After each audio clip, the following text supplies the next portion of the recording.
Muy buenas una vez más, bienvenidos. Continuamos con esta cátedra libre del módulo de Consejería, Psicología y Cosmovisión Cristiana.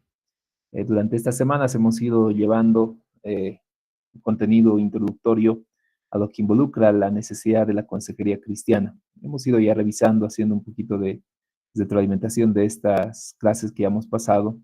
Hemos ido viendo uno acerca de la necesidad de que tanto un profesional en psicología o alguien que quiere dedicarse a la consejería en el contexto cristiano requiere reforzar ciertas áreas para tener un servicio más integral.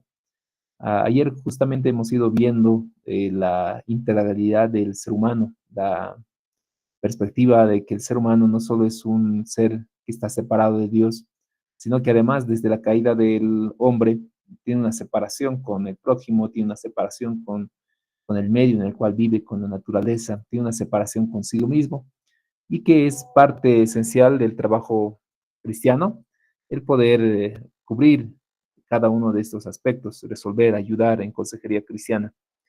Es lo que hemos ido viendo el día de ayer. Algunos fundamentos bíblicos también hemos ido profundizando acerca de la diferencia que por lo menos incluso en los relatos bíblicos encontramos acerca de las enfermedades espirituales, las vamos a poner así de esa manera, porque finalmente el pecado es un estado de enfermedad, una enfermedad espiritual, es un estado de rebelión contra el Señor y que eso nos lleva a afectar espiritualmente en una desobediencia a Dios voluntaria, como en el caso de Jonás, escapándose de la voluntad de Dios, o en el caso de Judas Iscariote, codiciando y anhelando por sí mismo. Y eso no es algo que puede tratarse en consejería, ¿no? A no ser que sea un caso clínico de una cleptomanía, de alguien que esté constantemente en el deseo de sobar y de querer tomar lo ajeno.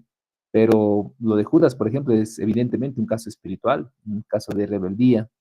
Eh, pero también dentro de las escrituras vemos casos psicológicos.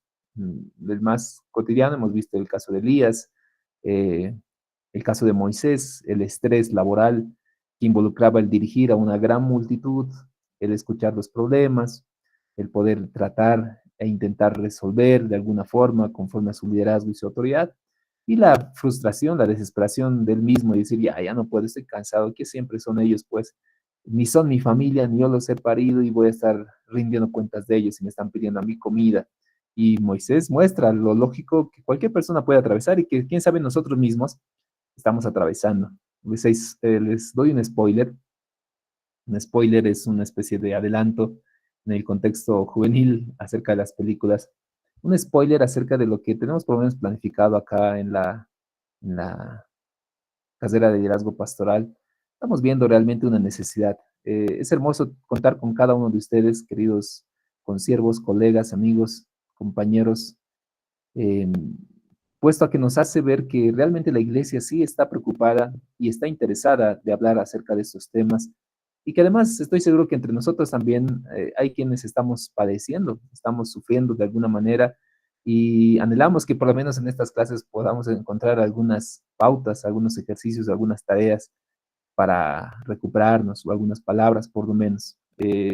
Confío en que la siguiente clase especialmente y la subsiguiente vamos a tratar de dar algunas herramientas específicas, precisas, porque sé que es una necesidad. En el contexto cristiano es una necesidad, porque es una lucha crítica en que yo, tal vez siendo líder, así como Moisés, ¿no? Siendo líder, lleno del Espíritu Santo, alguien que ora, que ayuna, que conoce las sagradas escrituras, que predica, que enseña, pero que está cansado, pero que está estresado, que está deprimido, después de haber tenido una victoria como la victoria de Elías, y ahora tiene un desgano total, fatal, para poder servir en la congregación y disfrutar de lo que antes hacía, disfrutar de lo que trabajaba o servía y predicaba, pero ahora no.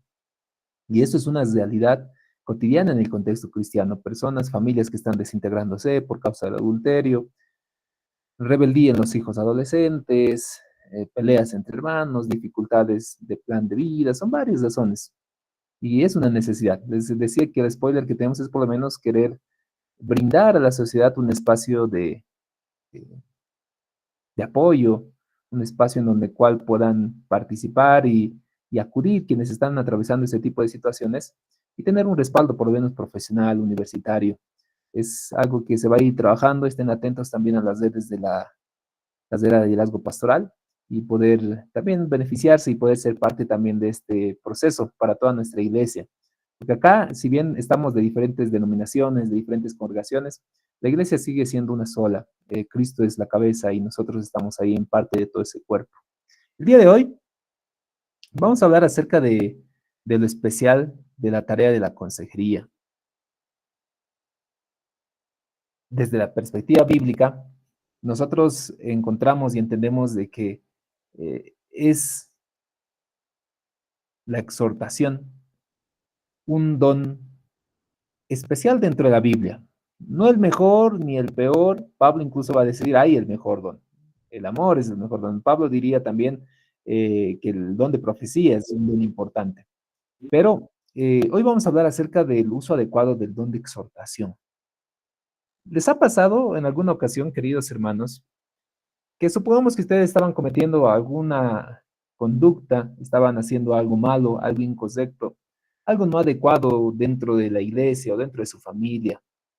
Eh, Puede ser así, ¿no? Que estén viviendo en algún pecado no confesado, que tengan algún tipo de comportamiento, un tipo de personalidad muy agresivo, muy pasivo-agresivo, siempre a la defensiva, o alguien que siempre está con alguna conducta en chisme o algo así. Estás haciendo algo mal. Todos en algún rato vamos a estar en esa condición, todos. Y siempre va a haber alguien que intenta corregirnos, intenta exhortarnos, y lo hace en algunas ocasiones con mucho amor, con gran entusiasmo, y viene y te dice, oye, mira, Carlos, yo me llamo Carlos, ¿verdad? No hay ningún Carlos acá, creo. Y dice, mira, Carlos, quiero decirte que lo que tú estás haciendo está mal. Me dice de esa manera, ¿no? Carlos, lo que tú estás haciendo está mal y tienes que cambiar, tienes que arrepentirte, no es correcto la manera como tú estás obrando. Y lógicamente va a haber aquí una gran diferencia entre una persona que está con ese don de exhortación, con esa cualidad de exhortación, permítame un ratito, estoy habilitando la otra sala, lo cual le da una facultad espiritual y cuando te exhorta esta persona, tú te sientes corregido, ¿verdad? Pero no te sientes con enojo, no te sientes con un mal. Eh, Pero supongamos que otra persona que tal vez no tiene esta particularidad, este don de exhortación, porque es un don, es algo espiritual por si acaso entre nosotros los cristianos. Y viene una persona y te corrige de la misma manera. Es decir, Carlos, mira, te dice, tú eres una persona muy agresiva, eres muy violento. Incluso cuando juegas fútbol eres muy violento, tienes que cambiar eso, no es correcto. Una persona que no tiene el don te genera malestar, te genera enojo inclusive, y tú le dices, pero ¿tú qué te metes? ¿Acaso te estoy haciendo daño a ti? ¿Te estoy afectando a ti? Pero viene otra persona que tiene ese don y te dice, oye, Carlos, estás jugando muy agresivo, deberías cambiar, deberías mejorar. Y la autoridad de por sí que tiene esa persona, esa autoridad espiritual, afecta en tu espíritu y te corrige y lo aceptas en humildad y empiezas a cambiar. ¿Cuál es el sentido? Obviamente es un trabajo espiritual. Recordemos que cuando hablamos del don de exhortación, vemos en las escrituras de que uno es un don otorgado. Vamos a ver esta definición, ¿no? Un don, el asunto de la exhortación, una habilidad espiritual, pero que es otorgada por el Espíritu Santo. Para nosotros como creyentes, seamos profesionales o no, debemos entender de que hay un contexto espiritual en nuestra vida, en nuestro día a día. Y en el contexto espiritual entendemos de que el Espíritu Santo trabaja de manera soberana. Pablo dice que él hace como él quiere. El Espíritu Santo consuela, exhorta, corrige, enseña, se contrista, nos corrige constantemente. Y el Espíritu Santo hace que el individuo pueda alentar, aconsejar, apoyar a otros para que perseveren en su fe y su vida cristiana. Cuando Pablo en algún instante igual va a mencionar acerca de los dones, Habla, por ejemplo, en Corintios acerca del don de sanidad.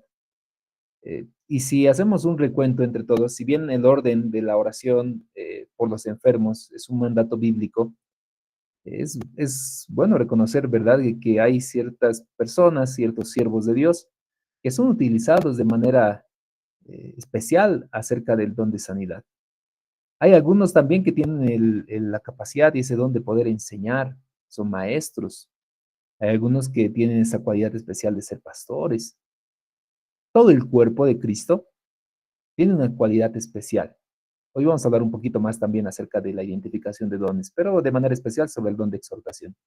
Entonces, como les comentaba, el hecho de la consejería cristiana no solo es un deseo voluntario o individual de decir, ya, medio que me gusta esto de aconsejar y que lo voy a tratar de hacer.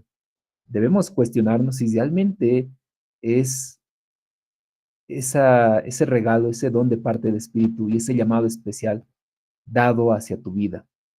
Si hoy vamos a analizar un poquito también del contexto bíblico acerca del asunto de la exhortación, que es la palabra particular acerca de lo que vamos a entender como consejería.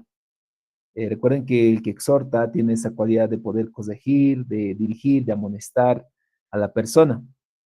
Uno de estos versos, en Romanos 12:8, habla de manera específica acerca de la exhortación. Dice, el que exhorta, dedíquese en la exhortación. El que es de parte, con liberalidad. El que preside, con solicitud. El que hace misericordia, con alegría. Probablemente alguno de ustedes ya tiene el conocimiento teológico de poder analizar un poquito acerca de las escrituras. Para hacerlos más corto, porque sé que tenemos un público muy diverso, hay teólogos entre ustedes y hay quienes tal vez están empezando en esto de las escrituras. La Biblia originalmente no ha sido escrita en castellano, en nuestro castellano latino cotidiano que hablamos, ni siquiera en el español tradicional que es Reina Valera 60. La Biblia originalmente ha sido escrito en sus idiomas originales, mayormente el Nuevo Testamento en griego y el Antiguo Testamento en hebreo, en su mayoría de los libros. Y dentro de estos libros debemos de conocer que en el Nuevo Testamento en especial va a hablar acerca de la exhortación como una especie de organización dentro del ministerio de las iglesias que había en el Nuevo Testamento. Y la palabra exhortación, que está ahí con rojito, eh, nosotros la... Acá tenemos. La palabra exhorta viene de este término, del parakaleo. Es un término griego que puede llegar a significar llamar, cerca, invitar, invocar, exhortar, orar, presentar, rogar, alentar, amonestar, animar, confortar, consolar, exhortar, exigencia. Este término que va a ser el origen de las diferentes palabras que vamos a ver en esta noche, eh, tiene derivaciones, como en el castellano, por ejemplo, nosotros hablamos del amor, pero hay una conjugación, ¿verdad? Amando, amaré, amar, es una diferente conjugación. Así también en forma similar ocurre con el griego, en diferentes vocablos. Por ejemplo, ahí vemos, nace de la palabra del paracaleo, el paraclesis. Esta palabrita igual tiene una cierta significación que habla acerca de exhortar, confortar, consolar, consuelo. Ahí vemos en Romanos 12:8. Entonces, cuando vemos que en algunas otras versiones incluso va a haber una diferenciación. Ahí incluso viene esto de la diferencia que algunos decimos, ¿por qué Reina Valera 60 es muy diferente a Dios habla hoy o a NBI o a traducción lenguaje actual o a diferentes versiones que tenemos algunas veces en biblioteca o en eSword en nuestras computadoras? Porque la variedad de la palabra tiene mucho sentido. Cuando vemos en el contexto de Romanos, Pablo estaba, bueno, atribuyendo a Pablo la carta de Romanos, está hablando acerca de la diversidad que hay dentro de la congregación, dentro de la iglesia. Otra vez va a hablar acerca de lo que es el cuerpo, por eso muchos atribuyen a Romanos al apóstol Pablo. Habla acerca del cuerpo, en donde notamos de que eh, podemos ver que esta palabrita, que hoy por hoy vamos a analizar con un poquito más de profundidad, habla acerca de diferentes aspectos. No solo el hecho de poder decir a la gente qué es lo que tiene que hacer.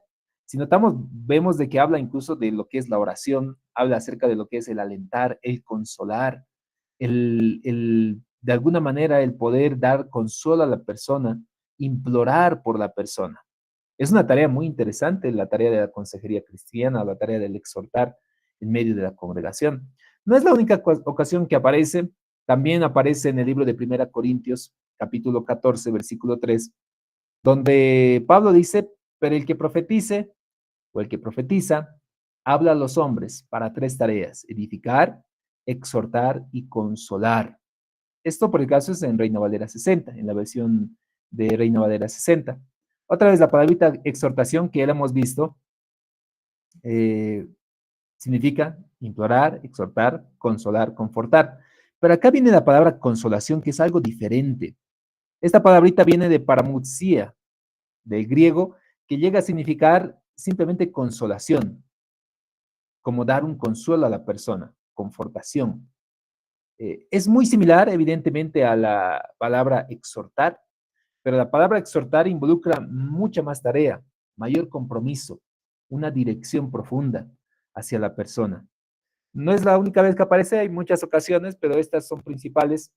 Acá, en esta ocasión, aparece para dar una especie de adjetivo a una persona, para dar una cualidad a una persona.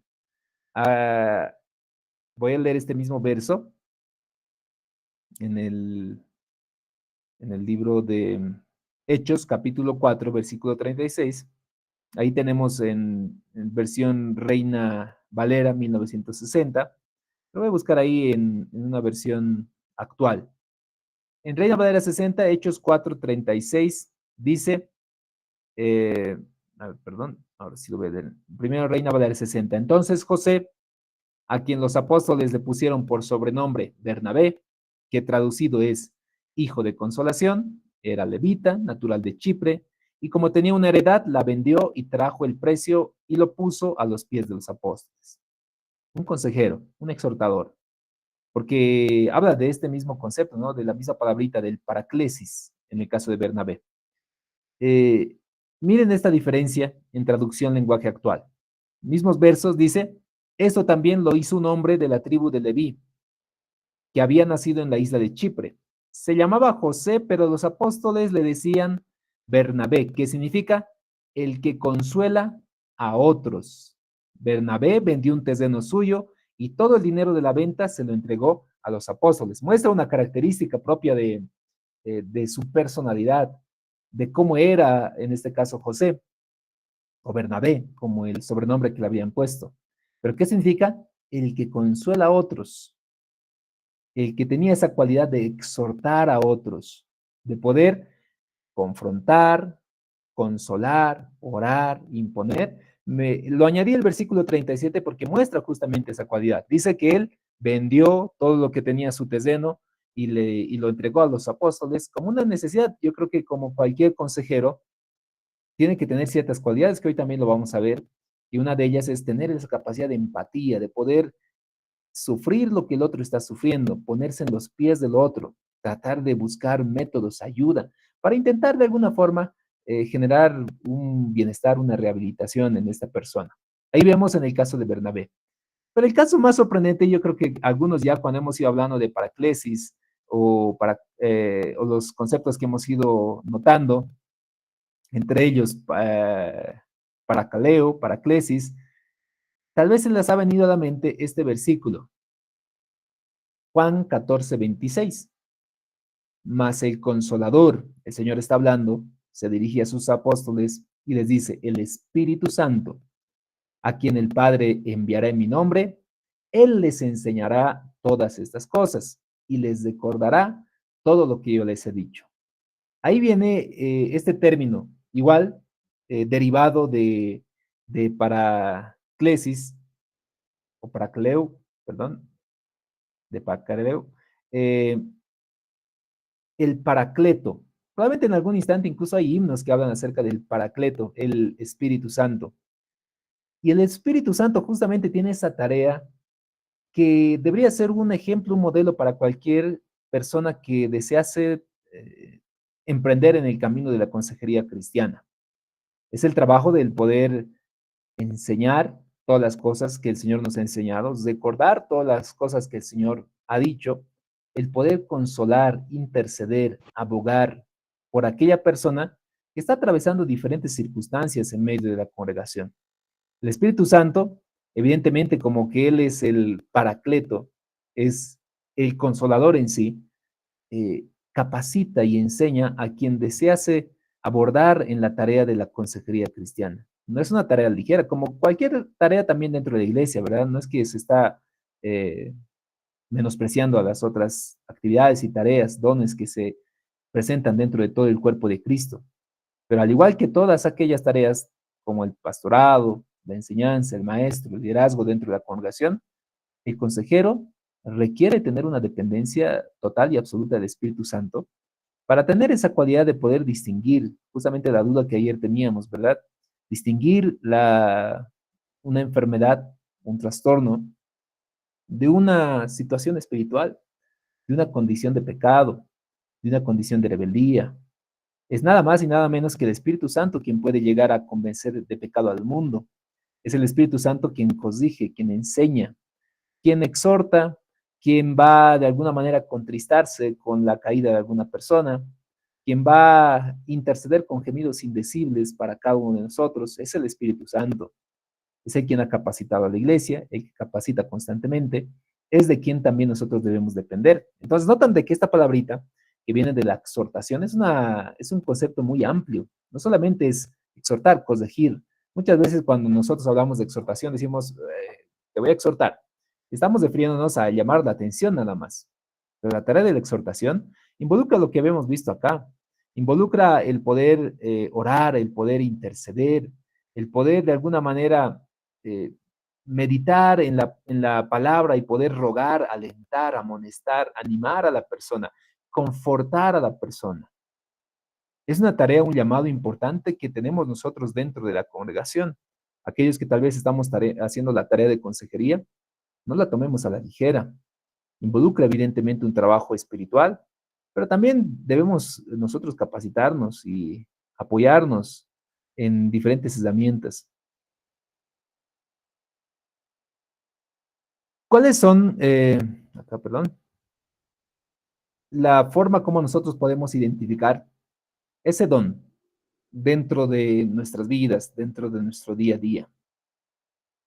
Para ello, eh, quisiera compartirles una pequeña metáfora que en algún instante eh, he compartido igual en las clases, aquí sé que están varios de mis estudiantes también, acerca de poder identificar los dones en medio de la congregación. Entendemos ya, creo todos, de que los dones, los de parte del Espíritu, como Él quiere, y da como Él desea, de manera soberana. Sin embargo, haciendo un énfasis especial en el don de la exhortación como un don específico de parte del Señor, uno, debemos de conocer en nosotros si realmente tenemos esa capacidad de empatía y comprensión hacia los demás, que es una cualidad muy precisa para cualquier persona que desease tomar esta tarea y esta responsabilidad. El poder asimilar cómo el otro está pensando, meditar en la manera como el otro está sufriendo, planificar de alguna forma una estrategia, una tarea para colaborar en su rehabilitación, se requiere una gran capacidad empática en la persona, el poder ponerse en los pies del otro, el saber comprender su realidad. Miren, supongamos que viene una persona a consejería y viene a confesarnos el adulterio que está atravesando, el pecado en el cual ya ha caído, pero está arrepentido y en tal razón está viniendo a consejería. No está viniendo a que tú valides el pecado, sino está viniendo por ayuda, literalmente es ayuda. Acá evidentemente se va a mostrar si tenemos esa cualidad y esa capacidad de ser empáticos con esta persona. Afectado ya por la condición en pecado que está viviendo, con la dura crisis que probablemente va a atravesar una vez que empieza a cambiar todo lo que ha fallado, que su familia se entere. Nuestra tarea como consejeros es rehabilitar a esta persona y reencaminar hacia el llamado, hacia la plenitud que el Señor ha establecido para toda su creación. Si yo no puedo ser empático, y aquí es obviamente muy crítico, ¿verdad? ¿Cómo puedo yo ser empático con un adúltero, con un joven que está atravesando una crisis de identidad, de género, está teniendo encuentros homosexuales? ¿Cómo voy a ser empático con alguien que ha sufrido abuso si yo no lo he atravesado? ¿Cómo voy a sufrir lo mismo que está sufriendo un joven que tiene una crisis de identidad si yo no la tengo?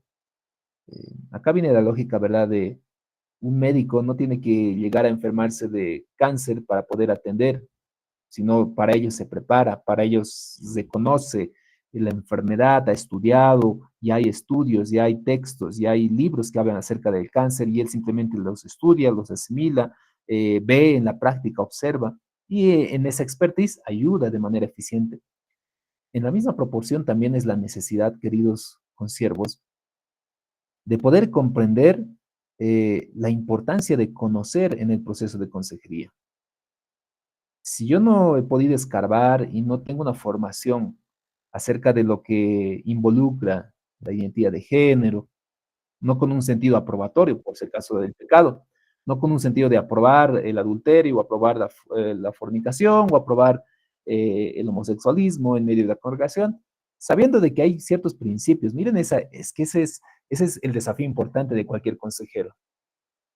Primero, a atravesar a través del filtro de las escrituras y de conocer inmediatamente los principios. Recibo el caso, me sorprende para mí de forma inmediata el joven y dice, pastor, es esto muy delicado para mí, no lo he contado a nadie, no lo sabe nadie, pero es algo que ya estos últimos 2 años yo estoy atravesando y ya no puedo más, ya no sé qué hacer. Desde hace tiempo, yo he tenido dudas, sin embargo, estos últimos años he encontrado un grupo de amigos, un amigo de la universidad me ha llevado y he empezado a tener encuentros homosexuales con este amigo. Me encuentro muy mal, pastor, porque yo sé que estoy en liderazgo, esto afecta mi fe, esto me afecta a mí, sé que está mal. Inmediatamente ante toda esa situación, tú tienes que aprender a reaccionar. Uno, reaccionar no con un rostro, el rostro se practica inclusive y debería practicarse, porque supongamos que la persona te da esa confesión en sesión. Tú no vas a reaccionar, no puedes reaccionar pues con un rostro de, uy, ¿qué ha pasado? ¿Y cómo eso? Sino que tienes que aprender a mantenerte sereno, tranquilo, reflejar esa empatía, que la persona realmente perciba de que no estás para juzgarle, no estás para condenarle. Al igual que Jesús, ¿se acuerdan en el caso de la adúltera, cuando todo el pueblo quería apedrear a la adúltera y el Señor los separó, escribió en tierra, se alejaron y le dice a la mujer, mujer, ¿dónde están los que te condenaban? Yo tampoco te condeno, pero vete y no peques más. Y por ahí justamente va el sentido de el saber identificar si tenemos esa cualidad. Tienes esa cualidad de poder comprender a aquellas personas que están atravesando diferentes circunstancias, que es una gran variedad.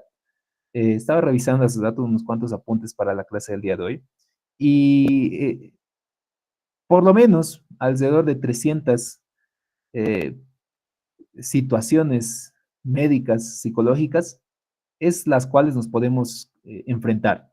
Alrededor de 300, una diversidad amplia de diferentes contextos y aspectos neurológicos, sexuales, de identidad, de alimentación, de personalidad, son varios. ¿Tengo yo la capacidad de poder empatizar con la persona que está atravesando esto? Sin condenar, sin juzgar, sin imponer, sino realmente tratando inicialmente de comprender su punto de vista y después de haber comprendido su punto de vista, presentarle las tareas específicas, el consejo específico, las instrucciones precisas, uno desde las escrituras y también desde la teoría, para que esta persona pueda reencaminarse y rehabilitarse ante la situación que está atravesando. Es nomás una cualidad importante para cualquier persona que considere en algún instante identificar realmente el don de parte del Señor en su vida. También tenemos que tener esa habilidad de comunicar.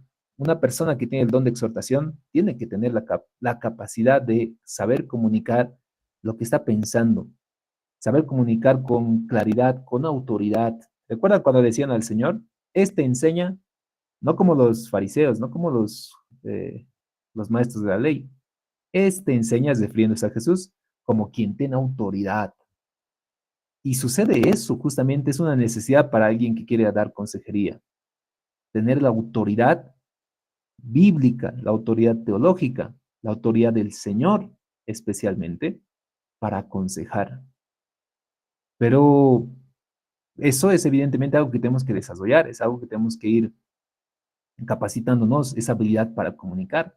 Acá involucra ciertas tareas también para un consejero, esa facultad de poder adquirir capacidades de entrevista, capacidades de oratoria, inclusive para poder persuadir. La persuasión, si bien se menciona en el libro de los Hechos, no es pecado, ¿no? Pablo ha utilizado oratoria en gran forma.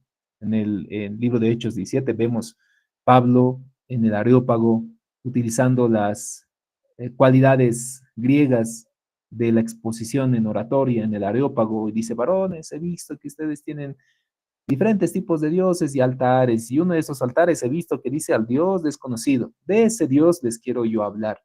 Pablo, yo me imagino, incluso es mencionado Pablo en un libro de filosofía, muy reconocido, es recomendable, El mundo de Sofía, de Joseph Garner. Este libro menciona a Pablo como un filósofo importante en la historia. Claro, el libro no es cristiano, pero lo reconoce a Pablo como un filósofo importante para la era de la humanidad en donde va a organizar y administrar y proponer. Y Pablo está en el mismo lugar donde filósofos grandes han podido exponer sus ideas. Entonces, el expresarse mejor, hay quienes han nacido con esa cualidad. Implica de que probablemente han tenido un reforzamiento de su familia, han recibido cierta seguridad de parte de sus padres, les han motivado a esa cualidad y se desarrollan con tranquilidad. Pero quienes sufren y vienen de un contexto familiar en donde era agresión, donde constantemente era humillación, sufren bullying en el colegio, tienen algún tipo de condición, autismo, les es más difícil comunicarse y van a tener que practicar, van a tener que ejercitarse, van a tener que leer, van a tener que buscar estrategias para saber comunicarse mejor. Hay quienes nacen y hay quienes refuerzan su talento y van a tener que construirse constantemente. Eso es una realidad, ¿no? En todos los contextos. Hay quienes nacen con ciertos, como dicen, hay quienes nacen con una estrella y hay quienes tal vez tienen que buscarse el camino hacia esa estrella. Hay quienes nacen con esa habilidad de comunicarse y hay quienes tal vez hemos tenido que ejercitarnos, capacitarnos, leer, practicar, repetir, leer, practicar, repetir y hasta que tengamos esa cualidad y esa habilidad de comunicar. Entonces, verifiquemos, tenemos esa capacidad de comunicar y con autoridad, que es sobre lo más importante sobre todo. Y esta autoridad no es una autoridad humana, porque la autoridad humana es muy relativa. Si tienes tú un cargo, un título, porque te han elegido, es relativo, ¿verdad? Pero cuando el título, el cargo, no viene por una elección, sino realmente viene por un llamado, entonces estás convencido de ese llamado, estás convencido de esa autoridad. De la misma forma, eh, aquí se me viene a la mente una experiencia inicial en la universidad, recuerdo, en la carrera de psicología, cuando la primera clase, si no me equivoco, fue una de las docentes hizo una pregunta general, dijo, quisiera que mediten y piensen ahora que están en la carrera ya de psicología y preparándose para la universidad y poder ser profesionales en psicología, quisiera que me respondan y piensen, ven qué van a responder, decía la docente. ¿Por qué han decidido estudiar psicología y para qué quieren estudiar psicología? Entonces las respuestas eran diversas, ¿no? Uno que otro decía para entenderme más, porque no me entiendo y quiero conocerme más. Y la docente decía, sí, está muy bien, dice. Eh, Otro decía yo para ganar dinero. Y decía, no, no vas a ganar dinero porque los psicólogos tampoco es que ganan mucho dinero. Así que pensado bien, le decía. Y alguno dijo, yo porque quiero ayudar a la gente. Y los docentes, como les decía el día lunes, muchos docentes no son cristianos, no son eh, creyentes, son ateos, son gnósticos, no creen firmemente en una fe cristiana. Y cuando la persona dijo, yo he estudiado para ayudar a las personas, tácitamente le dijo la docente, ayudar, si quieres ayudar, métete de monjita o métete de curita, porque la psicología no sirve para ayudar, desde su perspectiva, probablemente. Pero para nosotros, entendiendo desde el contexto cristiano, la tarea esencial de un consejero es ese deseo de ayudar a esta persona y rehabilitarlo, reencaminarlo, reestructurar su familia, reestructurar su relación matrimonial, reestructurar su relación entre sus hermanos, reestructurar la relación que tiene consigo mismo, reestructurar la relación que tiene con el Señor. Es un deseo consciente de ayudar y el deseo consciente de ayudar tiene que estar acompañado, evidentemente, del llamado que tiene y el llamado correspondido con la preparación que tiene constantemente. Ya les decía ayer también de que todos constantemente tenemos que estar preparándonos. No hemos hecho un énfasis, pero hablábamos acerca del don de, o esa humildad reverente como una característica. La menciona Orton Willey en su libro de Teología Sistemática, y dice una característica de un teólogo es una humildad reverente. Me encanta esa perspectiva. La humildad reverente es aquel que reconoce humildemente sus cualidades, sus límites, sus posibilidades, sus conocimientos, pero reverentemente también sabe que tiene sus limitaciones, sabe que no puede hacer muchas cosas y en ese sentido tiene que aprender más, tiene que conocer más y tiene que depender más del Señor. Es una humildad reverente. Entonces, alguien que quiere y anhela identificarse este don en sí mismo, tiene que reflexionar acerca de esto. Ahí lo puse a un jugador muy reconocido para darles esta metáfora de cómo identificar los dones dentro de la congregación. Antes de darles la metáfora, brevemente les comparto esta presentación de un libro recomendado también, Las 8 características cualitativas de una iglesia saludable, de Christian Schwartz. Este autor menciona que una iglesia ha hecho una investigación cuantitativa él, eh, y cualitativa también, observando diferentes congregaciones en el mundo que tienen cierta particularidad de crecimiento, cierta cualidad de organización, y dijo, ¿qué es lo que tienen en común denominador todas estas congregaciones a nivel global? Y él ha identificado estas 8 características. Una de ellas, liderazgo capacitador. Sus líderes se capacitan y capacitan a otros líderes. Están constantemente aprendiendo y enseñando. Hay el ministerio según sus dones, es decir, cada uno ejerce un ministerio en la congregación, pero de acuerdo a los dones que tiene. Y en eso vamos a hacer énfasis en este instante. Porque si se preguntan en este momento, ustedes que están acá en la clase, ¿saben qué don tienen?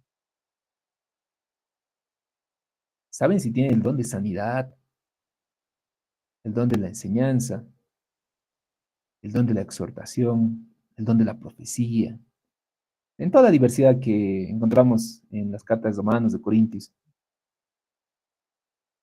Ah, ¿han identificado? ¿Han podido identificar? Miren que tal vez acá en nuestra clase, que bueno, ahí gracias, hay varios que están participando también, muchas gracias con el don de enseñanza, algunos que se han identificado.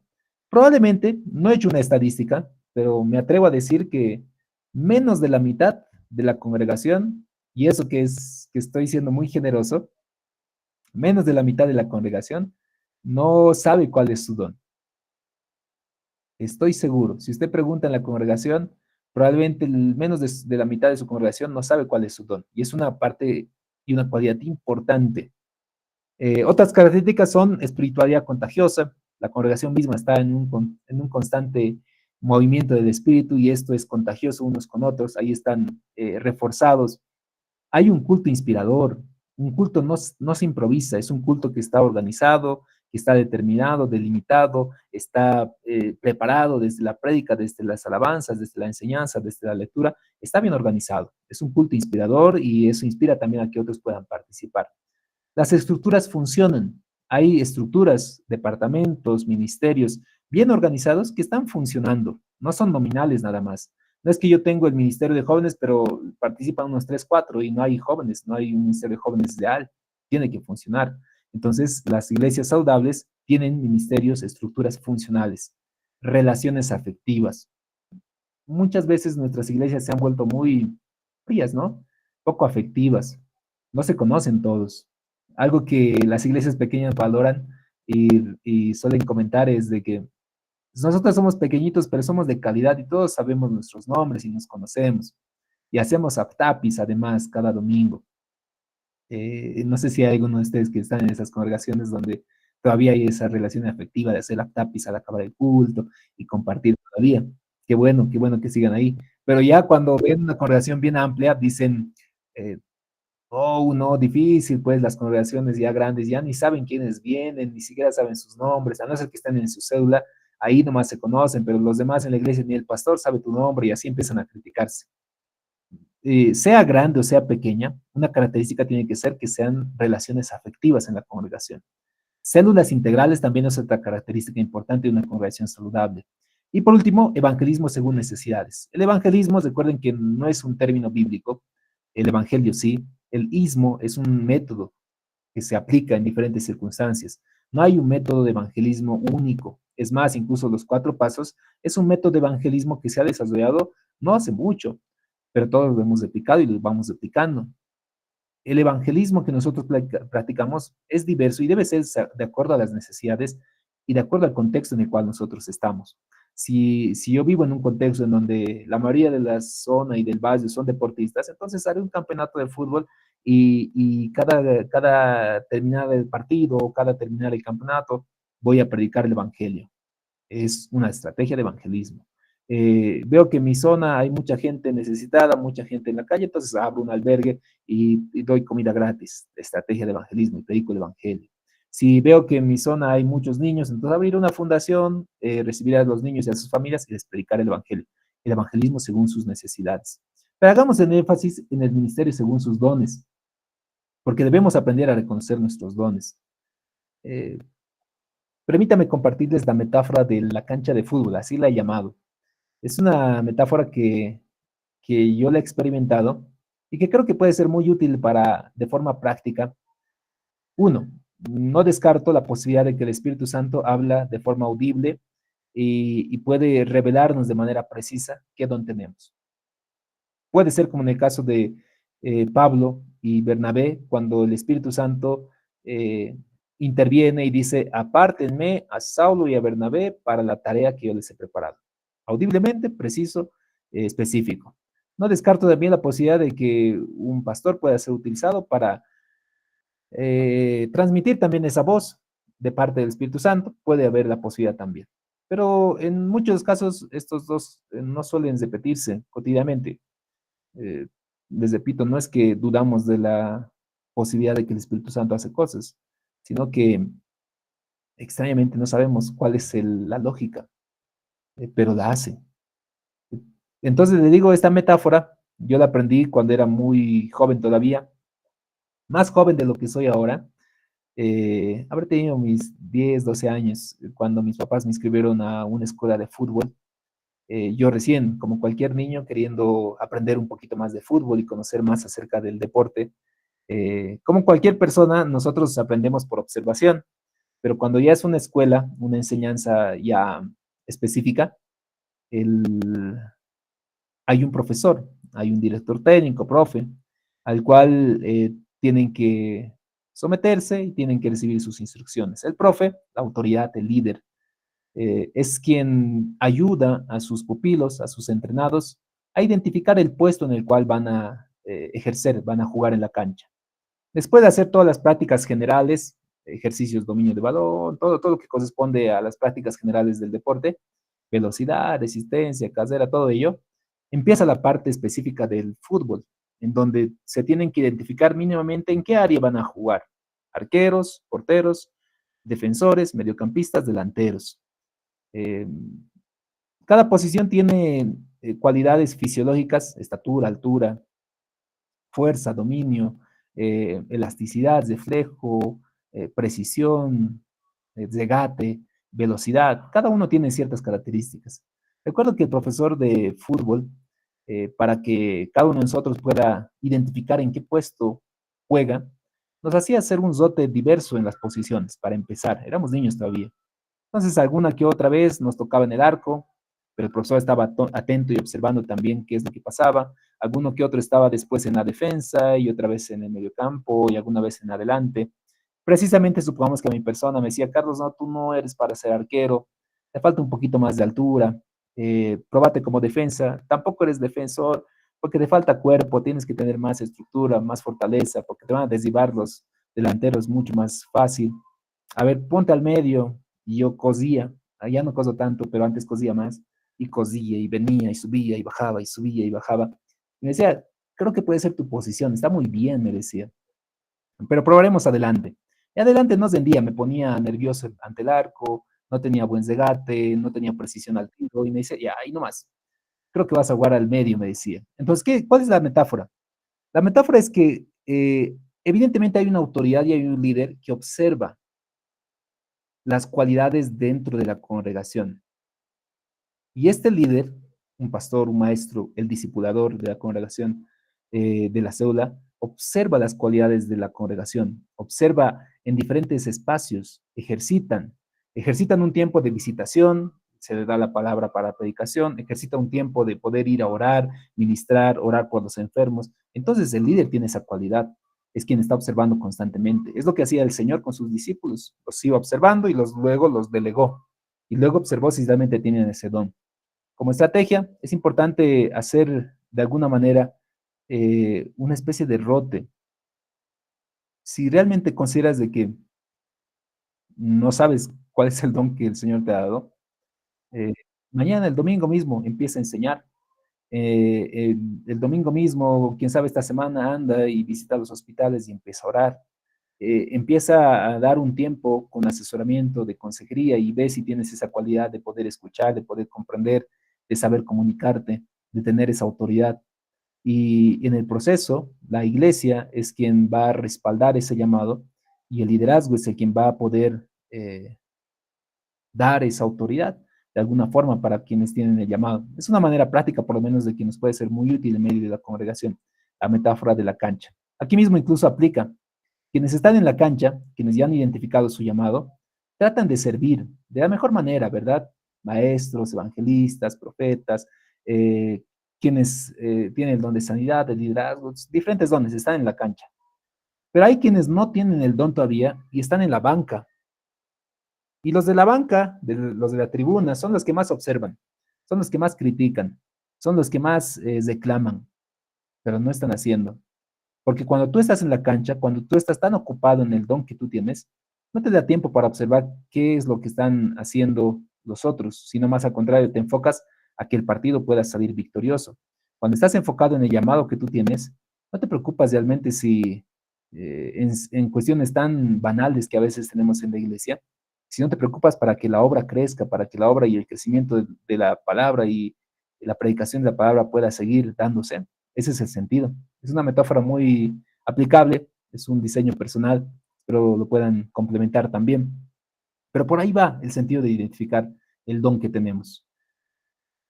Algunas estrategias para desarrollar este don. Uno, importante, mis queridos hermanos, para quien desea el don de la exhortación, el que se pueda educar y formar. Estudie, edúquese. El Espíritu Santo otra vez. No niego de que el Espíritu Santo tiene esa cualidad sobrenatural de poder enseñar un idioma, como en el libro de los Hechos, a quienes nunca habían hablado otro idioma y poder a través de ellos predicar el Evangelio, el don de lenguas. Pero también nosotros tenemos que poner de nuestra parte. Yo soy partidario personalmente de que quien tiene el llamado tiene que tener y tiene que corresponder al llamado con su formación, con su preparación. Si yo tengo el llamado a la enseñanza, entonces me formaré como maestro, buscaré estrategias, enseñanzas, libros, textos, audiolibros, yo buscaré en YouTube, me inscribiré a cursos, me inscribiré en seminarios, en institutos, en universidades, para formar el llamado que el Señor me ha dado en la enseñanza, en la predicación de la palabra, en el pastorado, en el evangelismo y también así en la consejería. Entonces, edúquese, fórmense, busque especialidades, ármese, hágase de herramientas, no pare de formarse, no pare de estudiar.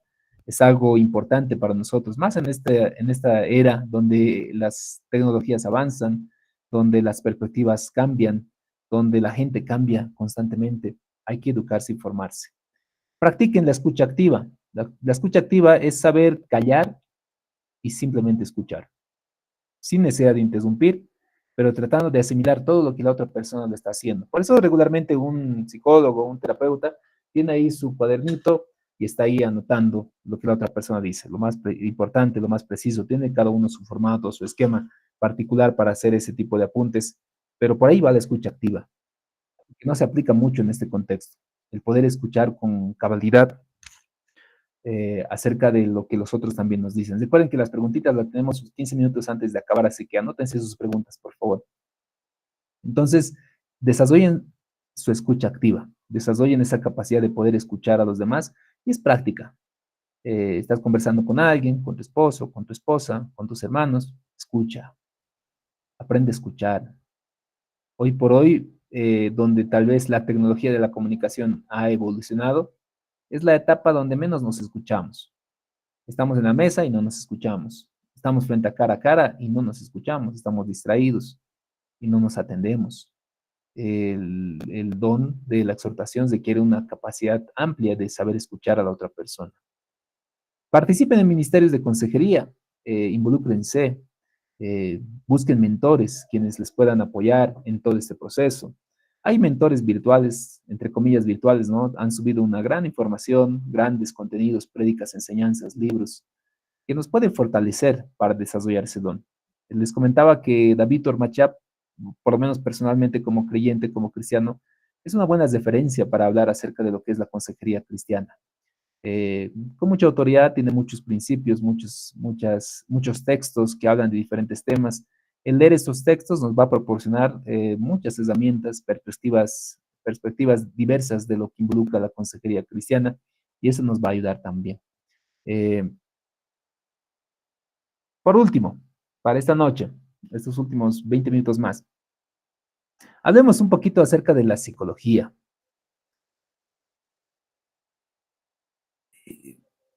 Para ello, les voy a compartir brevemente. Recuerden que la psicología es una ciencia que a nivel de licenciatura involucra por lo menos 4 años y medio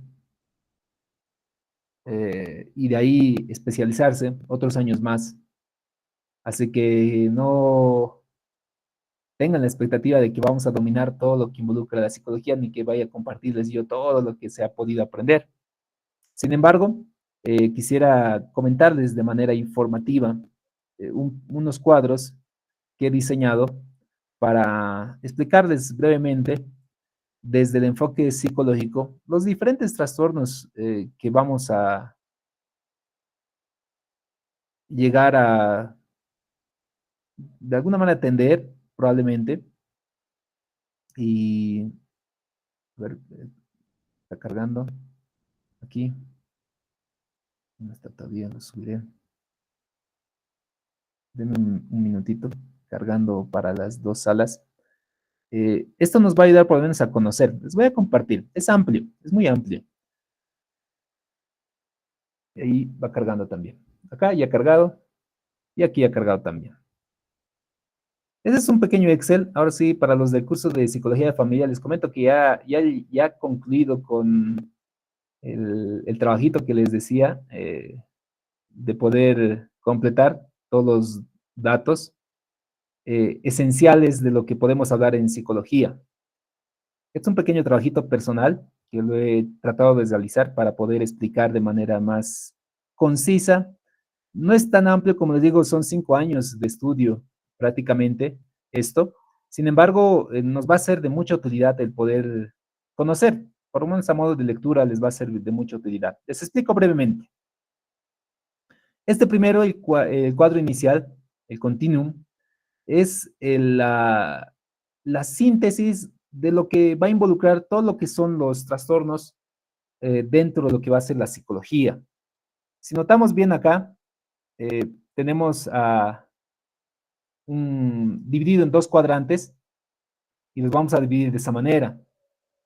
Cuando hablamos de psicología debemos de conocer dos aspectos. Hay situaciones en donde las personas se encuentran totalmente desestructurados y los vamos a considerar personas psicóticas. Y ahí vamos a hablar acerca de los delirios, psicosis, esquizofrenias. Ayer justo preguntaba alguien, ¿verdad?, ¿en dónde entran este asunto de los endemoniados o los que tienen visiones o algo ahí? Para un psicólogo, probablemente entraría en estos cuadros, en psicóticos, desestructurados. Muchos de ellos van a ser derivados a psiquiatría. Pero también en el otro cuadrante se encuentran los no psicóticos. Son aquellos que tal vez no tienen una afectación al respecto de su condición mental, al respecto de delirios y desestructuración de sus sentidos, de sus emociones en totalidad. Sin embargo, tienen ciertas afectaciones. Dentro de los no psicóticos, tenemos dos cuadrantes también. Ahí tenemos el cuadrante de los aspectos donde el evento o la enfermedad, el trastorno en la persona, viene a través de un evento que le va a desencadenar cierta situación.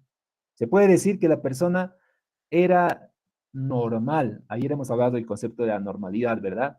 Era normal, entre comillas, pero ha ocurrido un evento, ha ocurrido una circunstancia que lo ha desordenado totalmente. La muerte de su mamá, la muerte, quién sabe, de su querida mascota, le ha ocurrido tal vez algún evento de una noticia que le han dicho que ahora va a recibir un ascenso. Solamente esa noticia desde ahí ha empezado a desestructurarse y ahora tiene una gran ansiedad constante, no puede dormir. O le han dicho que se va a casar y ahora tiene miedo al matrimonio y no sabe qué hacer, se quiere escapar. Eh, Hay un evento.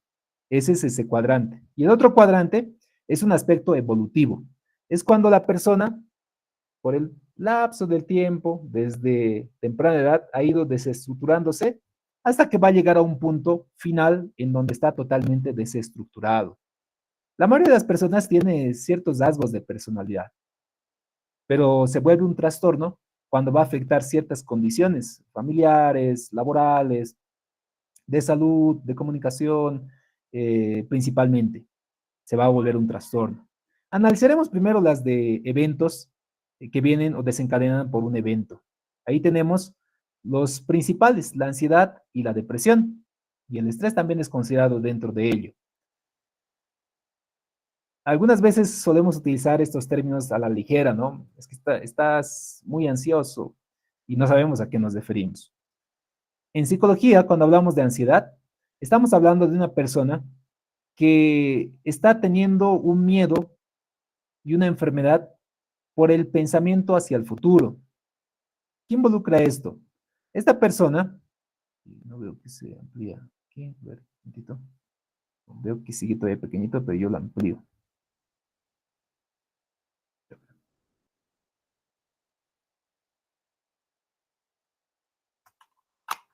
Quiero verificar. ¿Se está viendo? ¿Se ve bien? Tal vez si alguien me puede corroborar. Los que están en compu seguramente lo ven bien, pero noto Sí, de Listen, se ve que bien. ya, ¿está bien? Ok, ya. Les iba diciendo de que la ansiedad viene por un pensamiento de miedo por impacto hacia el futuro, lo que les comentaba. Supongamos que la persona le dan la noticia de un evento futuro, le dice, mira, tú, y le hacen pensar, tu hijo, para el año, tú ya vas a ser bachiller. Y además, ya tienes que valerte por sí mismo. Yo ya no te voy a apoyar, le dice el papá. La noticia viene hacia el futuro. Sucede esto prácticamente. La persona, su idea se ha viajado hacia el futuro y sufre como en el momento que estuviera en ese futuro probable, donde no encuentra trabajo, donde sus papás ya no están con él, empieza a tener angustia, miedo, le falta las ganas, la motivación para estar ahí y empieza a tener ciertos cuadros clínicos que le van a empezar a afectar. ¿Qué ha pasado? Un pensamiento hacia el futuro, un pensamiento hacia el futuro, por esa noticia, por ese evento, ha empezado a desestructurar. Puede suceder por varias circunstancias, ¿no? Incluso algunos tienen miedo al futuro, pero por la muerte. Dice, no, mira, ha muerto mi mamá, asociado con depresión, y desde ahí he empezado a pensar en la muerte. Yo cualquier dato voy a morir, me siento a veces mal, y eso empieza a desarrollarse, quién sabe, en otro tipo de trastornos, además. Entonces, el pensamiento hacia el futuro queda afectado. Hay un evento, ¡pam!, que lo ha desencadenado.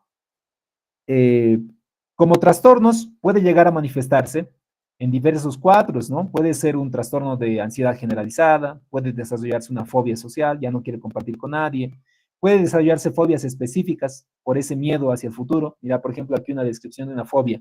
Recuerdo un niño que tenía una fobia hacia los animales, especialmente hacia los perros, sean pequeños, sean grandes, tenía una fobia terrible hacia los animales. ¿Qué es lo que había sucedido? Evidentemente ha subido un evento traumático, un perro le había atacado y le había mordido la mejilla y ha pasado todo un tipo de situaciones, cirugías, y eso le ha llevado al niño que desde ese evento pueda generarle una fobia hacia cualquier animal similar a un perro y le daba un pánico. Y eso va a prevalecer probablemente hacia adelante si es que no va a llegar a tener algún tipo de apoyo. No es que acá, por ejemplo, al respecto de las fobias, haciendo un paréntesis, eh, solamente con oración y ayuno se va a quitar la fobia. Otra vez, me gusta hacer esto porque no es que negamos de que el Espíritu Santo lo puede hacer, lo ha hecho, lo va a hacer, pero extrañamente en algunas circunstancias, inexplicable tal vez para nosotros, no es falta de fe, no es que le falta el Espíritu Santo, es una lógica divina, pero no sucede. Para ese tipo de circunstancias se va a tener que utilizar algún tipo de terapia conductual para ayudarle al respecto de sus fobias. Trastornos opresivos compulsivos, la persona no quiere salir, quiere ordenar todo para que todo esté bien antes de su muerte, cosas así. Eh, Ahí tenemos también trastornos por ansiedad de separación, trastornos de ansiedad social. ¿Qué sucede en el otro cuadrante? La depresión, que es otro evento también muy cotidiano en nuestra época. Y la atribución va a venir por una enfermedad de pensamiento, pero del pasado. La diferencia del otro es que el otro se va hacia el futuro y en esta circunstancia el miedo se va al pasado. ¿Qué sucede? Supongamos que ha perdido a un ser querido, ha perdido a la mamá y eso ha sucedido hace un año. Y pasa de que desde ese evento de la muerte de su madre, él sufre constantemente la pérdida de su madre y no lo puede superar. La iglesia le dice, mira, pero hijo, confía más en el Señor, tu mamá era cristiana y ahora ya está en el cielo, pero no lo está superando. Y ella tal vez está recordando constantemente qué pasa con su mamá y qué es lo que hacían y cómo no se ha despedido justo ese día, además asociado con la culpa. Justo ese día discutió con su mamá y le dijo, ay, mami, ¿qué importa finalmente? Yo no te quiero, me voy a ir aquí cualquier dato de la casa y tú eres una mala madre, siempre me has hecho sufrir. Y se fue así a la universidad. A la tarde, lamentablemente, regresando de la casa, le llama, dice con urgencia, y le dicen, oye, volví a la casa, ¿qué ha pasado? La mamá sufrió un accidente, no despierta, no la encuentro bien. Al parecer, probablemente incluso el impacto que ha tenido con discusión con su hija ha afectado y ella regresa a casa y lamentablemente la madre ya había perdido la vida por un ataque cardíaco. Se encuentra con esa angustia del instante de poder ver a la mamá, de tratar de hacerles reaccionar y dice, mamá, va a reaccionar y no pasa. Tiene una culpa fuerte, tiene un miedo constante en ese instante, un impacto terrible, llora fuertemente, trata de pasar todo el ciclo del duelo, de negación, de ira, de tristeza, de aprendizaje, pero no pasa, se queda en tristeza, una tristeza profunda, asociada a la culpa. Recuerden que la ansiedad va asociado al miedo. En cambio, la depresión va asociado con cierta culpa. Una culpa probablemente a lo que ha sucedido con la discusión de su mamá. Y esto, todos podemos pasar esa situación. Sin embargo, esto puede agravarse todavía mucho más y puede llegar a tener algún tipo de trastorno, un trastorno depresivo mayor, un trastorno depresivo persistente, un trastorno bipolar, un trastorno de déficit de atención e hiperactividad que puede ser asociado hacia la depresión, un trastorno de eh, eh, disruptivo o de impulsos y de la conducta, varía. Entonces, ahí va el primer cuadrante. El asunto de hay un evento y ¡pam! Desencadena en esto. Al respecto del otro cuadrante, hablando de trastornos de personalidad tipo ABC, hay un sentido evolutivo, es decir, va atravesando a lo largo del tiempo. Este tipo de enfermedad va a venir por pensamiento presente, es decir, está pasando a lo largo del tiempo y va a empezar a desencadenarse en algún momento, en algún trastorno. Les decía que todos tenemos ciertos rasgos de personalidad. Algunos podemos ser un poquito más obsesivos, algunos podemos ser más histriónicos, más introvertidos, tenemos ciertos rasgos, pero puede volverse un trastorno en algún momento por diversas circunstancias, ¿no?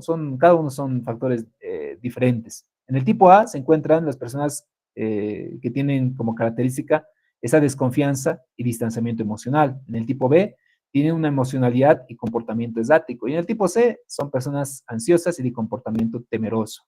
Dentro de esos cuadrantes igual se van a desarrollar algunos trastornos. En las de distanciamiento emocional y desconfianza, ahí están los paranoides, los esquizoides, los esquizotípicos. Miren que hay una gran variedad, como les decía, hay más de 300. En los tipo B, donde tiene una emocionalidad y comportamiento errático, ahí tenemos los trastornos antisociales, los límites, los histriónicos, los narcisistas. Y los de comportamiento temeroso, tenemos también ahí a los evitativos, a los dependientes, a los obsesivos compulsivos de personalidad asociados a un estado evolutivo, que es también una posibilidad. Luego tenemos los cuadros psicóticos, y acá tal vez nos va a interesar un poquito el conocer esta posibilidad, porque cuando un creyente, un cristiano, que tal vez incluso es catalogado como fanático cristiano religioso, porque dice que habla con Dios y dice que en su cuarto el Espíritu Santo le está hablando y dice que habla en lenguas y dice que ha tenido una visión y que un ángel le ha tocado y que le ha hablado. Probablemente si uno acude a un psicólogo profesional que no tiene una experiencia cristiana y no comprende con cabalidad la teología diversa que tenemos entre los cristianos, probablemente lo van a derivar a psiquiatría por algún cuadro de estos. Eh, es diverso, pero hay mucha probabilidad. ¿Por qué? Porque uno se han desestructurado los sentidos desde la perspectiva del profesional, por si acaso. Eh, Desde la perspectiva del profesional, al hecho de que solamente le dice que está escuchando voces del Espíritu Santo que le están diciendo de que va a ser profeta a las naciones y que eso le estás repitiendo todas las mañanas a las 5 de la mañana desde hace un mes, entonces está desestructurado su sentido y está escuchando voces, no es adecuado. Eh, Quién sabe, la persona dice, yo me pongo a orar y de la nada empiezo a llorar porque el Espíritu Santo me está tocando y siento como su gozo, el gozo del Espíritu Santo, y luego empiezo a reír de golpe porque he sido lleno del Espíritu Santo, que son conceptos a veces bien particulares dentro de lo que es el cristianismo, especialmente en una tendencia pentecostal de la iglesia cristiana. Eh, Otra vez, psicosis, desestructuración emocional, derivación a psiquiatría. Y no es que el psiquiatra, por si acaso, es el malo de la película, ¿no? Esto lo está haciendo el psicólogo porque sinceramente se está preocupando de su paciente y él, en el conocimiento y en el cuadro clínico que está analizando, lo más pertinente es hacer eso. Porque también, mis queridos pastores, puede ser el caso de que la persona haya sufrido una conmoción por un accidente, una caída, y hay un daño cerebral, lo cual está afectando sus sentidos, está afectando sus emociones, o totalmente ha desestructurado todo y ya es una persona esquizofrénica y requiere con urgencia un apoyo médico, puede ser el caso. Ayer justo comentaban casi al final, no nos ha dado un poco de tiempo de participar, les decía, una necesidad importante ante este tipo de situaciones, como cristianos, es el saber discernir los espíritus. El tener esa experiencia espiritual de saber distinguir a una señorita que está sufriendo un ataque espiritual o una señorita que está sufriendo una experiencia psicológica post-traumática después de un abuso sexual. Uno puede decir, no, esta tiene un demonio. No, lo que tiene es un cuadro terrible en el cual ella está afectada emocionalmente por un abuso, por un estrés postraumático, lo cual le está llevando a tener esa conducta de alejarse de todos, de gritar y llorar y de ahuyentarse, de rascar a los demás en un estado de defensa. Fácilmente podemos decir, no tiene un demonio. Pero ahí viene la experiencia espiritual, que es algo que se desarrolla con el tiempo, la experiencia espiritual. Ese ojo, hay un término que en la universidad solía decir alguna docente, hay un ojo clínico que los psicólogos tienen que desarrollar, ese ojo clínico de saber distinguir qué es lo que está pasando. Como teólogo, Estoy desarrollando un concepto que creo que lo podemos afirmar nosotros. Debemos desarrollar un ojo espiritual. Un ojo espiritual que nos ayude a identificar si realmente este es un asunto espiritual, demoníaco, es el Espíritu Santo obrando en la persona, es un espíritu demoníaco que está afectando su conducta, y poder distinguir con mi ojo espiritual si realmente es así. Notan de que hay que tener una cualidad muy objetiva para poder observar estas realidades. En el caso de los psicóticos, pueden estar desestructurados en sus sentidos o en sus emociones o en una desestructuración total. Y acá, por ejemplo, ¿no? Al referirnos sentidos, estamos hablando de la vista, es decir, ve apariciones, ve demonios en su cuarto que le están levantando, o ve personas que le están hablando en ese instante y le están diciendo de que haga algo. Yo recuerdo cuando trabajaba hecho el trabajo de pasantías en el psiquiátrico, había un paciente en Leves que se llamaba Víctor. Recuerdo su nombre porque era una persona mayor, muy parecida, y que le agarraba la piedra. Y yo lo encontré una mañana ahí saliendo al jardín y hablándole ahí. Y a la siguiente semana también lo hablaba así. Y yo me acerqué a él y decía, Víctor, ¿qué estás haciendo? Le preguntaba con curiosidad. Y me dice, le estoy hablando a la piedra, pero ¿para qué? Le digo. Y él me decía, es que le estoy diciendo que le vaya a decir a mi mamá que estoy bien. Alguna vez una docente nos decía, muchas veces los que están en el psiquiátrico suelen estar mucho mejor de los que estamos afuera. Al referido de que el que está en el psiquiátrico realmente ha creado una realidad porque ya no soporta su realidad, porque ya no soporta la realidad de un abuso, realidad de un abandono, de una persona que había sido abandonada en el altar, igual había creado su propia realidad y había sido internada al psiquiátrico, porque ya no soporta esta realidad. Y la docente le decía con un disparate, ¿no? Esta realidad de mí, le decía.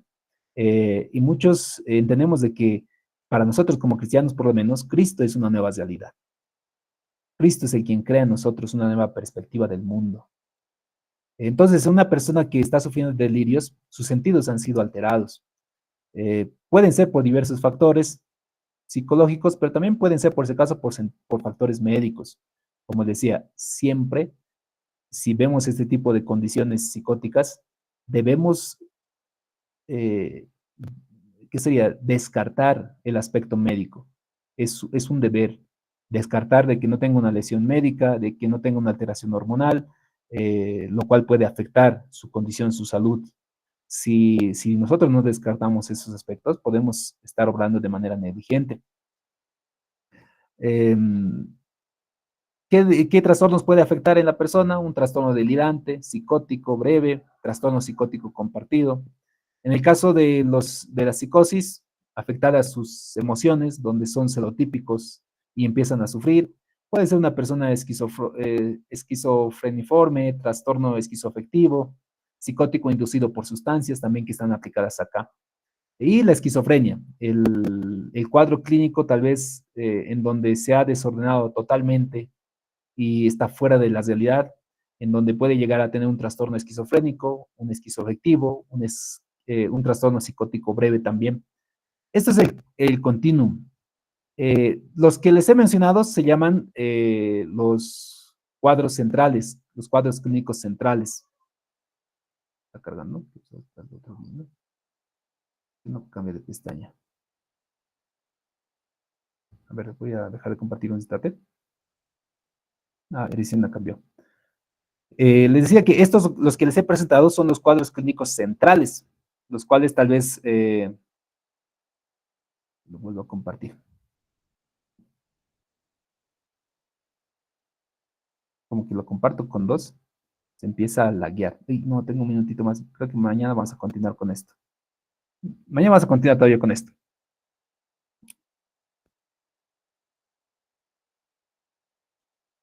Acá tenemos.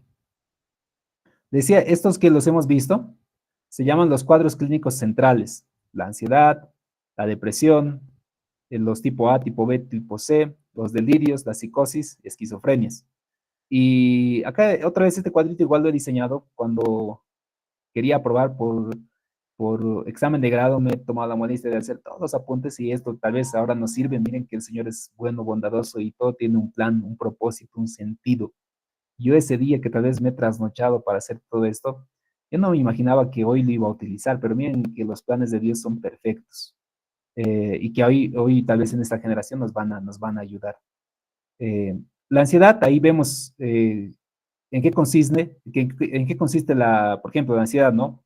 Una fobia social es un miedo, una evaluación negativa de las situaciones sociales. ¿Cómo se manifiestan a nivel efectivo? Exagerado y angustia. A nivel emocional, también manifiesta una exageración. A nivel conductual, es evitativo y temeroso. La magnitud va a ser alta. La frecuencia, media. La interacción social, igual es media. En lo biomédico, probablemente pueda tener náuseas, mareos, dolores de cabeza. El tiempo que está pasando esta persona con esos ya debería ser más de 6 meses para diagnosticar con fobia social. Entonces, así, en cada uno de los cuadritos está desarrollado de la misma manera. Todos los, por lo menos, parámetros que tenemos en psicología. Los principales, como digo, son 300. Luego vienen los asociados, que es otro grupo que tal vez no estaba en los cuadritos, pero son igual a tratarse. Los psicosexuales, los desarrollados por impulsos, los psicosomáticos, los alimentarios, los de sueño, los de desadaptación funcional, los disociativos, y ahí tenemos varios igual. Esos son los asociados.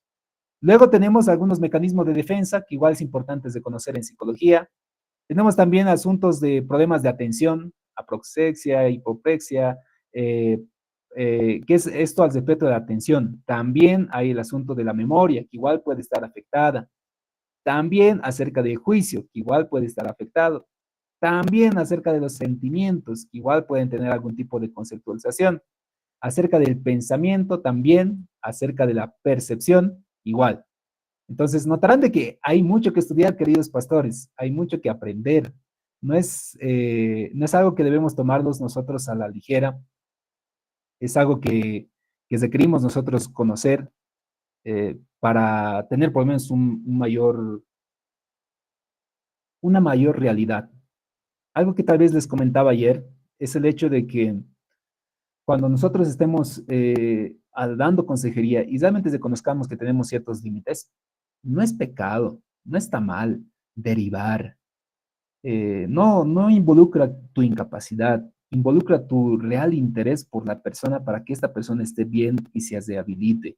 Y si yo realmente desconozco lo que la persona puede estar atravesando, me comprometo a darle una derivación a quien corresponda, sea un profesional legal, un profesional psiquiatra, un profesional psicólogo, si es que yo no soy psicólogo, y derivarlo, incluso si es que yo soy psicólogo y tal vez requiero una especialidad específica en alguna área deportiva, no sé, algo así, quiero ayudar sinceramente a esta persona, entonces lo derivo a alguien que pueda ser especialista en esa tarea, en esa área.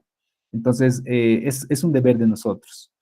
Estos últimos 15 minutitos vamos a escucharles también, a ver, veo sus comentarios. Recuerden que estamos en dos grupos, así que van a esperar tanto el uno como el otro grupo. Claro, les voy a compartir el cuadrito, aunque era preferentemente a mis alumnos de psicología de la familia, pero les voy a compartir ahí el marcadito para todos nosotros los que estamos acá. A ver, ¿pudiera enviar el grupo de WhatsApp con su autoría para argumentación de aplicaciones? Argumentaciones de predicación. Perdón, Pastor Ángel Quiroz, si me puede explicar un poquito mejor la pregunta. A ver, aquí está Ángel Quiroz, a ver, hay varios comentarios. A ver, lo leo, voy a leer la pregunta del Pastor Ángel Quiroz y luego los que están levantando. Ah, no, que ya has levantado Pastor Ángel Quiroz, a ver, tal vez me expliques mejor tu Sí, pregunta. sí, muy buenas noches, Pastor Carlos. No, más que todo el material que nos compartió acerca de los cuadros, que son de bendición tenerlo así estructurado para poder, como le digo, con su autoría, para tenerlo en las predicaciones o en poder escribir libros, ¿no? Tener esa parte, ¿no? De su autoría. Claro, Pastor. Claro, Pastor. Como les decía, como testimonio, yo hace varios años cuando estaba rindiendo el examen de grado para la universidad, en donde lamentablemente fallé por un punto, porque no me gradué por examen de grado, pero me trasnoché mucho para hacer esos cuadritos. Son varias semanas de trabajo. Eh, pero claro, les comparto porque creo que en ese entonces el Señor ya estaba preparando este momento preciso en el cual nosotros hoy por hoy estamos para que la iglesia también pueda trabajar, para que la iglesia también pueda fortalecerse. Y así son los planes de Dios, ¿no? Yo ahorita me sorprendo, sinceramente ahorita me sorprendo y digo, wow, el Señor, mira, desde hace cuántos años estaba preparando este instante para todos nosotros y qué bueno es Dios. Claro, pastor, lo voy a compartir, lo voy a compartir, lo voy a estructurar un poquito mejor y les comparto. No sé si hay alguna pregunta específica. Pastor Arturo, tal vez levantaste la mano, puedas preguntar.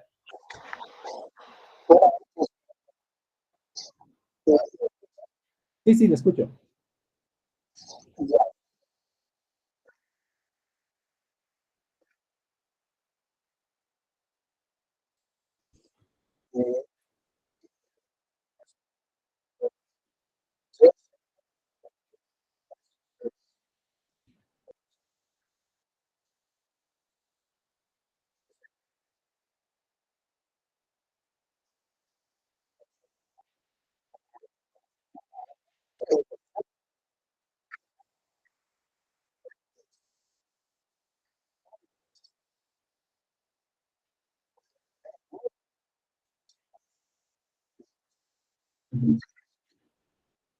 Eh, Acá creo que Salomón es un claro ejemplo de que una persona temerosa de Dios, llena del Espíritu Santo, eh, hipotéticamente no, pero creo que Salomón haya sido lleno del Espíritu Santo. Depende también, no si nuestra doctrina es dispensacionalista y todo ello, pero supongamos, una persona llena del Señor, temerosa de Dios, eh, sabiduría tenía, eh, relación con el Señor tenía, pero a pesar de ello, uno puede llegar a confrontarse con el pecado y ceder al pecado. Salomón, tal vez el pastor no lo mencionaba, para algunos tal vez que no conocen la situación de Salomón, Salomón termina mal porque acaba relacionado con más de 1000 mujeres, entre esposas y concubinas. Eh, Sus hijos van a dividirse el reino, van a pelear por el reino y desde ahí empieza la decadencia de Israel como reino. Y esas van a ser las consecuencias también de las acciones tanto de David y tanto de Salomón. Salomón evidentemente sufre un trastorno del, secundario, un trastorno asociado de lo que sería al aspecto de la sexualidad. Eh, Hoy por hoy muchas personas también atraviesan este tipo de situaciones en donde tienen un desenfreno total al respecto de ese deseo de poder satisfacerse sexualmente. Y no, es como que estás tratando de llenar un vacío, pero no lo llenas. Y eso habla mucho de Salomón. O sea, no se llenó con una mujer, ni con dos, ni con tres, sino con 1000, y ni con 1000 pudo también. Había un vacío existencial del índole psicológico que afectó a Salomón. Entonces, adecuándolo a nuestra época, también debemos notar eso, queridos consiervos. Yo sé que muchos de nosotros, bien también llenos del Espíritu Santo, eh, conocedores de la palabra de Dios, batallamos con muchas situaciones que requieren un apoyo psicológico para poder afrontar mejor nuestra situación por estrés de trabajo, por depresión, por ansiedad, por algún trastorno específico de personalidad, en los cuales podemos estar afectados y la queremos llevar solas y en algunas circunstancias puede llegar a ser desencadenar en ese tipo de situaciones, como Salomón, en donde ya se desencadena en un adulterio público, en un hurto económico a toda la iglesia, en diferentes circunstancias. Por eso, por lo menos, a mí me preocupa mucho la situación y es un anhelo de que en la iglesia se pueda trabajar con mayor seriedad el aspecto de la salud mental. Gracias, Pastor Ángel, por la participación. Javier Acuna, ¿cómo está, Pastor? Pastor, hermano, como decía al inicio, no sé si son pastores hermanos, pero les digo pastores a todos, así por fe. ¿Puede activar su micrófono, Javier Acuna? Carlos, buenas noches. No sé si me escucha. Sí, le escucho, sí, le escucho. Eh, el doctor Vicente Cavallo eh, presentó un material bastante interesante hace ya algunos años sobre el peligro de las terapias alternativas. Yo soy mercadólogo, soy psicólogo. Mi área de trabajo es la modificación de conducta y soy pastor hace 20 años. Yo valoro montones el esfuerzo que estás haciendo con relación a a que sí, que hay que tomar muy en serio, definitivamente hay que tomar muy en serio el tema de la atención a los hermanos. Pero la pregunta es, ¿hasta qué punto genuinamente un pastor eh, primero va realmente a necesitar toda esta información como información? No estoy subestimando la información, sino más bien el hecho de que técnicamente pues estamos enfocados en toda otra dinámica. Hay unos que estudian más, otros que estudian menos. Punto uno. Lo segundo es, hablando en términos muy sencillos, la psicología tiene 200 años. De los 200 años, tal vez habrá unas 10 o 12 escuelas de psicología que se contradicen todas de alguna forma, o tal vez no se contradicen, pero sí, de alguna manera, abordan las diferentes situaciones desde puntos de vista diferentes. La palabra de Dios, el primer libro, el primer tratado de psicología es el Éxodo, claramente. Y si la palabra de Dios es específica, es clara. Te lo digo porque tengo de ejercer casi 30 años. Eh, y lo que yo he visto es que entre más cerca estemos de la palabra de Dios, entre más cerca estemos de la verdad de la palabra de Dios, eh, menos, menos terapia alternativa se usa. Por ejemplo, te pongo un ejemplo, Carlos. El 90% de los pastores que estamos aquí trabajamos solamente tres cosas: el perdón, la transferencia generacional, y los que tal vez han querido profundizar un poquito se meten en un tema que es el famoso tema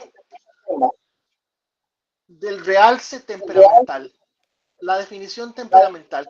¿Quién es flemático, melancólico, sanguíneo y colérico? Al punto tal que eso se ha definido como casi una doctrina. Entonces, ahora sí viene la pregunta. ¿Qué papel juega la palabra en todo esto, Carlos? Porque yo veo el gran esfuerzo que estás haciendo y te recomiendo mucho el libro de doña Isabel Salazar y Vicente Caballo. Se llama Ingenuos, Ingenuos. Así se llama el libro, Ingenuos, porque le hemos dado, ¿cómo hicieron los hermanos hasta el año 1901? Sin la psicología funcional, por ejemplo. En mi área de trabajo es psicología funcional. ¿Cómo hicieron? Si no había ni siquiera, si apenas estamos en el DSM-5, pensando si va a haber DSM-6 o 7. Apenas estamos hablando de que en el DSM-4 el homosexualismo se veía como un trastorno. O sea, yo creo, Carlos, que independientemente de lo técnico y lo profundo de tu ponencia, yo creo que tenemos que entrarle a la palabra sin temor, sabiendo que la palabra es suficiente y que sí tenemos que echar mano, como lo dijiste, de una derivación cuando definitivamente estamos ante algo, drogas, estamos ante estados de violencia donde hay indefensión aprendida. Claro que sí, tenemos que echar mano de otros recursos, pero estamos en tiempos donde lo que ya tenemos lo hemos probado y hemos dicho, si la gente perdona, se sana. El concepto de sanidad no es un concepto bíblico. El concepto de sanidad es un concepto totalmente humano. Entonces te la dejo picando ahí porque no quiero tomar mucho tiempo. Te la dejo picando porque vi la calidad de la exposición y yo no pude integrarme ayer, pero sí voy a tratar de asumarme el resto de las cosas. Pero sí te digo que en 20 años somos una congregación que predica la palabra verso a verso. Y lo que hemos visto es gente, no gente sana, sino gente madura, con una serie de condiciones y situaciones que son parte de la realidad que el Espíritu Santo está trabajando en cada uno de nosotros, sin necesidad de que se exacerben las emociones, sin necesidad de trascender aspectos como misticismo, como fundamentalismo, etcétera, etcétera. Gracias, Carlos, y gracias por tu presentación. Muchas gracias a usted, pastor. Justo ayer conversábamos un poco más amplio al respecto desde la perspectiva bíblica. Está en las grabaciones, por si acaso, en el grupo de WhatsApp, en la página de la materia para poder revisarlo. Y a ver, voy a revisar el texto que me recomienda. Muchas gracias por la recomendación. Ahora, respondí un poquito a las preguntas. Hay tres preguntas que los tengo acá, una del pastor también. ¿Cuál ¿Hasta es qué el, punto? cuál es el grupo de WhatsApp que yo no estuve? Pastor, ¿será que me puede escribir al número? Yo le paso el link, aquí lo voy a anotar en el grupo. Ahí está. Lo anoto y me escribe y yo lo voy a pasar, pastor. Ok, listo. Eso es Perú, ¿verdad? Acá Bolivia, perdón, 591. Ok, yo estoy en Costa Rica. Un abrazo. Listo. Listo, pastor. Ahí está, lo anoto con el código. ¿Hasta qué punto tal vez para nosotros, como decía, creo que acá en el grupo que tenemos es un grupo muy diverso, pastores, psicólogos, psicopedagogos, líderes de diferentes categorías y eso es muy hermoso. Tratar de resolver las expectativas de todos es bien complicado. Sin embargo, creo que para los que estamos en el ministerio pastoral, uno nos va a servir todo este tiempo que hemos desarrollado para entrar en conciencia de que debemos tomar con mayor seriedad el trabajo de la salud mental al respecto dentro de la congregación. Ayer justo decía, ¿no?, de que el filtro principal para nosotros como consejeros cristianos siempre tiene que ser las escrituras. Debemos entender de que todo comienza en el Génesis, la desestructuración del ser humano, para empezar a trabajar desde ese enfoque. Eh, y a ver, había también la pregunta acá de cuál sería el motivo desde la psicología de los casos de suicidios de pastores. Hace tiempo leía de Japón que tenía un índice muy alto acerca de los suicidios por la autoexigencia que ellos se tenían, por la frustración, por el estrés que llevaban. Y creo yo que mucho dentro del contexto pastoral, evidentemente hay, se suele, por ejemplo en el contexto boliviano no hay mucho, pero sí he visto algunas noticias donde pastores toman la decisión trágica de quitarse la vida, pese a que han sido grandes siervos, tenían excelentes familias, y es algo que tal vez nosotros mismos llegamos a generar una carga y nosotros también nos las autoimponemos. Debemos de conocer, queridos consiervos, de que el ministerio pastoral es una carga más, cual fuese dentro de la congregación, solamente que a veces nosotros elevamos mucho esta carga en el hecho de que como que somos la pieza fundamental de la congregación.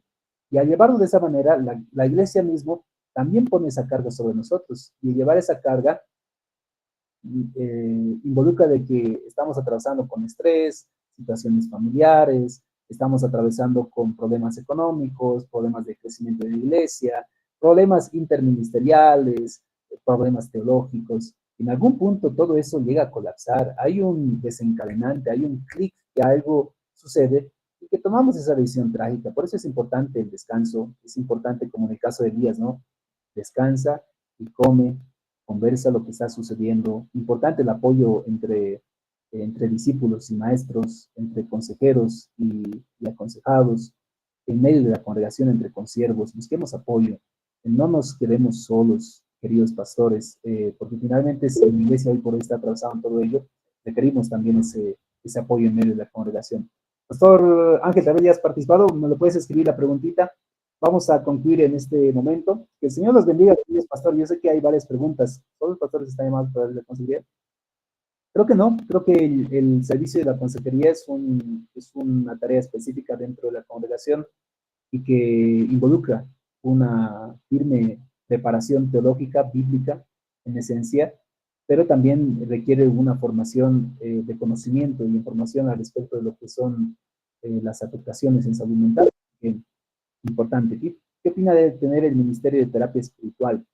Eh, Probablemente, igual les doy un spoiler, es algo que tal vez estamos trabajando con el arquitecto Jorge Dockweiler, que es el decano de la Facultad de eh, Filosofía, Teología y Letras aquí de la universidad, al respecto de la liberación espiritual, que es otro enfoque también, no un enfoque, no, que otra tarea específica dentro de lo que es la iglesia cristiana, que es un ámbito amplio también, involucra igual el conocerlo, el poder aprender más de ello. Así que más adelante igual vamos a ir sacando, esto no se va a quedar acá solamente con lo que hemos sacado hasta el día de hoy, sino vamos a tratar de ir profundizando en otros temas. Es la necesidad por lo menos que queremos presentar como universidad y a animarles a todos ustedes. Mañana continuamos con nuestras clases, queridos pastores. Mañana vamos a seguir profundizando también acerca de la tarea de la consejería, la psicología y la cosmovisión cristiana. Que el Señor los bendiga.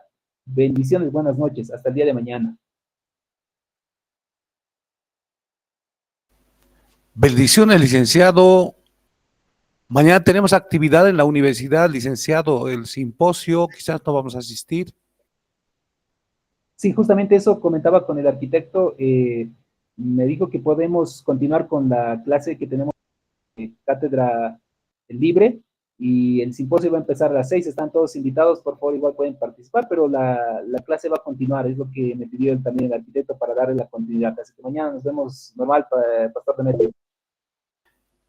A ver, licenciado, bendiciones. Hasta mañana.